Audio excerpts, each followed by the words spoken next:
नमस्कार मंडळी. चला तर तुम्हालाही प्रश्न पडला असेल की चपातीमध्ये रताळू घालून कुठली रेसिपी रेसिपी कुठलीही असू द्या पण ती पौष्टिक आहे हे मात्र 100% कारण पौष्टिक रेसिपी मी आज तुमच्यासोबत शेअर करणार आहे, जेणेकरून सगळ्यांनाच खायला एकदम हेल्दी अशी रेसिपी असणार आहे.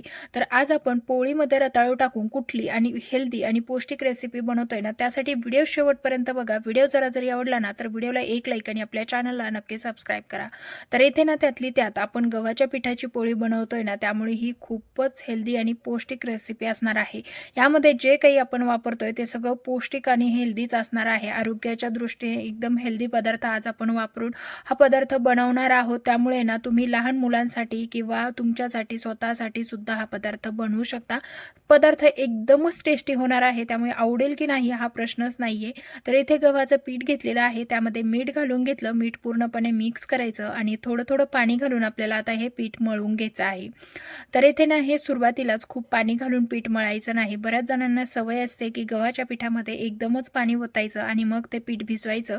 त्यामुळे ना तुमच्या पुढच्या चपात्या असू द्या, पोळ्या असू द्या, काहीही असू द्या, कुठलाही पदार्थ तुम्ही बनवा, पण ना त्या तशा पिठापासून तो व्यवस्थित बनवल्या जात नाही.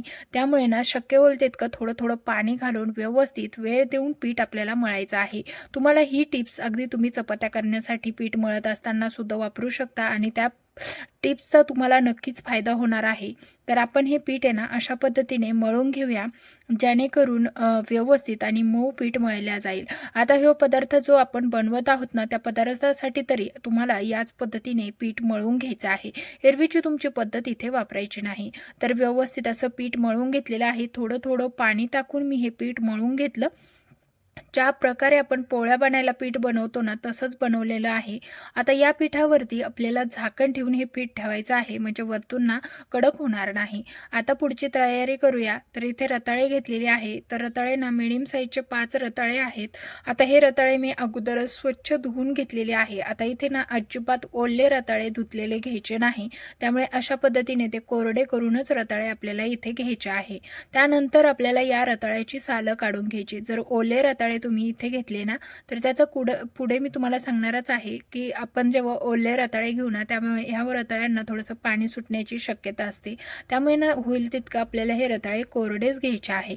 त्यानंतर रताळ्याची पहा अशा पद्धतीने सालं काढून घेतलेली आहे. आता आपल्याला रताळ्याची पूर्णपणे सालं काढून झाली ना, की त्याची जी पाठीमागचा व समोरचा भाग आहे ना, तो देखील कट करून घेणार आहोत. तर याच पद्धतीने सर्व रताळे मी सोलून घेणार आहे. तर इथे सर्व रताळ्याची सालं काढून झाली. म्हटल्याप्रमाणे आपण दोन्ही बाजूचे टोकं काढून टाकलेले आहे, कारण ते ओपन असतात त्याला ना माती वगैरे लागलेली असते. त्यामुळे ते स्वच्छ असे कट करून घ्यायचे. त्यानंतर इकडे कुकरमध्ये पाणी ठेवलेलं आहे. आता पहा माझ्याकडे अशा प्रकारची एक चाळणी आहे, छोटी मीडियम साईजची.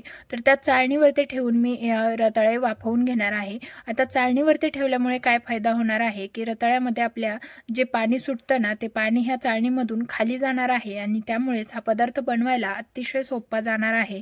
त्यामुळे तुमच्याकडे जर अशा प्रकारची चाळणी असेल किंवा मोठ्या प्रकारची असेल, त्या चाळणीत तुम्ही कढईत किंवा भगुल्यात ठेवून तुम्ही त्या चाळणीवरती देखील हे पदार्थ वाफवून घेऊ शकता रताळे. आता रताळ्याला 4 ते 5 शिट्ट्या करून घेतल्या. त्यानंतर वाफ जाऊ दिली आणि मग याचं झाकण काढून आता पाहूया. रताळे ना व्यवस्थित शिजले असणार आहेत. जितका बटाटे उकडण्यासाठी टाईम लागतो ना, तेवढाच हे रताळे उकडण्यासाठी टाईम लागतो. तर पाहू शकता आपला चमचा जो आहे ना, तो अगदी आरपार गेलेला आहे. म्हणजे इतके मऊ शिजले गेलेले आहेत. आता हे सर्व रताळे ना बाउलमध्ये काढून घेऊया आणि मग आपल्याला हे मॅश करून घ्यायचे आहे. आता रताळे व्यवस्थित शिजलेले आहेत ना, त्यामुळे मॅश करायला अजिबात वेळ लागत नाही. तुम्ही पाहू शकता अगदी सहज मॅश होतात. जास्तीचा वेळ नाही, जास्तीचा टाईम नाही. बऱ्याच वेळेला आपल्याला गोड काहीतरी खायचं म्हटलं किंवा पौष्टिक हेल्दी म्हटलं ना, तासनतास घालावे लागते. पण तुम्ही जर हा रताळ्याचा पदार्थ बनवणार असाल ना, तर अवघ्या 15 ते 20 मिनिटामध्ये तयार होतो आणि म्हणजे जो याच्याच तोडीस तोड पदार्थ असतो, त्याला आपल्याला 2 ते 3 तास लागतात, तेव्हा कुठे तो पदार्थ बनतो. पुढे तर तुम्हाला समजेलच कुठला पदार्थ आहे जो आपण 3 तास बनवल्यानंतर आपल्याला खाण्यासाठी तयार होतो आणि हा 20 मिनिटामध्ये. तर 1 वाटी हा बरोबर कीस भरलेला आहे. तर 1 वाटीसाठी अर्धी वाटी गूळ घेतलेला आहे. आता हे प्रमाण ना अगदी परफेक्ट आहे. कशामुळे? कारण आपलं जे रताळू आहे ना, ते एकदम भरपूर प्रमाणात गोड आहे. शिवाय तुमचं रताळू कितपत गोड आहे ना, त्यानुसार थोडंसं गोडाचं प्रमाण तुम्हाला वाढवायचं आहे. तर इथे ना पण जास्त नाही घालायचा गूळ, कमीच घालायचा आहे रताळ्याच्या किसापेक्षा. त्यानंतर इथे गूळ पूर्ण मिक्स करून घेतला आणि त्यामध्ये वेलची पावडर घालून घेतली. आता हे आपल्याला परतवून घ्यायचं आहे. ज्या प्रकारे आपण पुरण परततो ना, त्या प्रकारे आपल्याला हे परतून घ्यायचं आहे. आता बऱ्याच जणांनी जर कुणी एखाद्याने हा पदार्थ बनवला असेल ना, तर त्यांना थोडीशी आयडिया आलीच असेल की आज आपण काय बनवणार आहोत. चला तर ज्यांना इथे आयडिया आली असेल ना, त्यांनी कमेंटमध्ये नक्की सांगा की इथेच तुम्हाला समजलं होतं की मी आज काय बनवणार आहे. तर चला, बोलता बोलता छान असं पुरण परतवून झालेलं आहे. पुरण उलथण्यावरती घ्यायचं आणि पटकन खाली नाही पडलं ना, की लगेच समजायचं छान असं परतलं गेलेलं आहे. तर आज आपण रताळ्याच्या पुरणाची पोळी बनवणार आहोत. आता मी तुम्हाला सांगूनच टाकलंय ना, तर चला शेवटपर्यंत व्हिडिओ बघा, कारण व्हिडिओ खूपच युजफुल आहे. शिवाय आता रताळे आहेत, महाशिवरात्र झाली. महाशिवरात्रीमुळे ना रताळे मार्केटमध्ये आलेले असतात किंवा सर्व शेतकऱ्यांनी रताळे काढलेले असतात आणि त्यामुळे ना रताळे भरपूर प्रमाणात तुम्हाला याच सीझनमध्ये मिळणार आहेत. त्यामुळे ही रेसिपी ना तुम्ही जरूर बनवा. तोपर्यंत आपलं पुरणसुद्धा पुरणाच्या चाळणीमधून काढून घेतलं. पुरणाच्या चाळणीमधून जरूरच आपल्याला हे पुरण कितीही बारीक असू द्या तरी काढून घ्यायचं आहे, कारण यामध्ये ना थोडे केसासारखे त्याच्या त्या आरा असतात आणि त्यांना खाताना अजिबात व्यवस्थित लागत नाहीत.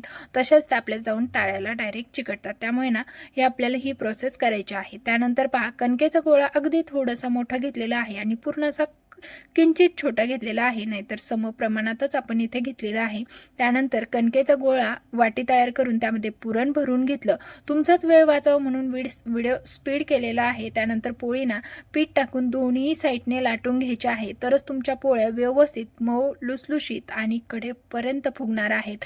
जर मी ज्या पद्धतीने पुरणाची पोळी लाटत आहे ना, या पद्धतीने जर तुम्ही लाटली तर चला, आपली मस्त अशी पुरणाची पोळी तव्यावरती टाकून घेतली आणि पाहू शकता एकदम छान अशी पोळी फुगलेली आहे बरं का. तर कुणी म्हणणार सुद्धा नाही की ही रताळ्याच्या पुरणाची पोळी आहे म्हणून. इतकी अगदी ओठाने खावे ना, इतकी सुंदर होते. तूप लावून छान खमंग अशी भाजून घ्यायची. तर मऊ लुसलुशीत पोळी झालेली आहे. तुम्हाला शब्दात सांगू शकत नाही, इतकी मस्त अशी रताळ्याची ही पुरणपोळी तयार झालेली आहे. आता याच पद्धतीने सर्व पोळ्या ज्या आहेत ना, ते बनवून घेणार आहे, पण तुमच्यासोबत शेअर करते. पाहू शकता प्रत्येक पोळी आपली छान अशी टम्म फुगत आहे, कडेपर्यंत फुगत आहे. कारण पोळी लाटताना घेतलेली सुद्धा प्रोसेस नक्की फॉलो करा. पोळी ना कधीही कडेने लाटायची, म्हणजे ते कडेपर्यंत फुगते आणि कडा जर जाड असतील तर ती व्यवस्थित आणि मऊ सुद्धा होणार नाही.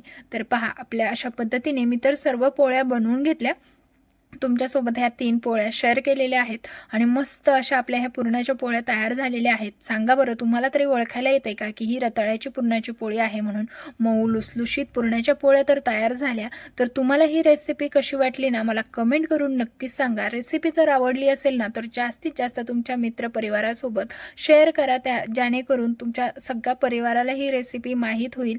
तसंच व्हिडिओला लाईक केलं नसेल तर लगेच करून घ्या आणि चॅनलला सबस्क्राईब करा. तसंच बाजूच्या बेल आयकॉनला सुद्धा ऑन करा, म्हणजे पुढील येणाऱ्या रेसिपीचे नोटिफिकेशन तुम्हाला सर्वात पहिले मिळेल. चला तर भेटूया नवीन एका अशाच इंटरेस्टिंग आणि यूजफुल रेसिपीसह. तर चला, तुम्हाला एक पोळी आहे ना तोडून दाखवते. तर मस्त मऊ लुसलुशीत पोळी तयार झालेली आहे, पाहू शकता. तर आतमधून सुद्धा तुम्हाला दाखवते. या प्रकारे अशी आपली पोळी तयार झालेली आहे.